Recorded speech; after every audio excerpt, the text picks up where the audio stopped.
रक्षा मंत्री बोले, डिफेंस की तरह नॉलेज कॉरिडोर तैयार करें। प्रयागराज में राजनाथ सिंह ने कहा, हमें सरप्राइज एलिमेंट पर प्रोएक्टिव होकर काम करना है। प्रयागराज में सोमवार को उत्तर प्रौद्योगिकी संगोष्ठी यानी कि नॉर्थ टेक सिंपोजियम 2026 की शुरुआत हो गई है।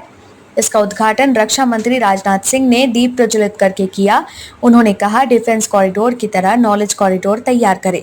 उन्होंने कहा, ऑपरेशन सिंदूर के बाद दुनिया को हमारी ताकत का एहसास हो गया है। उन्होंने कहा, मैं प्रोएक्टिव तैयारी की बात कर रहा हूँ, वो है सरप्राइज एलिमेंट। हमें ऐसी क्षमताएं भी विकसित करनी है जो जरूरत पड़ने पर हम ऐसा प्रहार कर सके जिससे दुश्मन सरप्राइज हो जाए।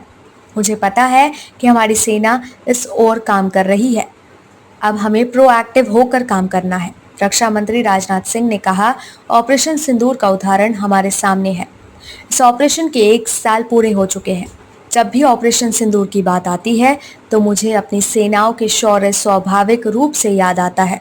आतंकियों को और उनके सरपरस्तों को जो मुंह तोड़ जवाब हमारे सैनिकों ने दिया, उससे पूरे देश का सिर गौरव के साथ ऊंचा हो गया। ये तो अच्छा हुआ है कि हमने धैर्य दिखाते हुए केवल आतंकवादियों का सफाया किया, नहीं तो हमारी सेनाएं क्या कुछ करने में सक्षम नहीं है।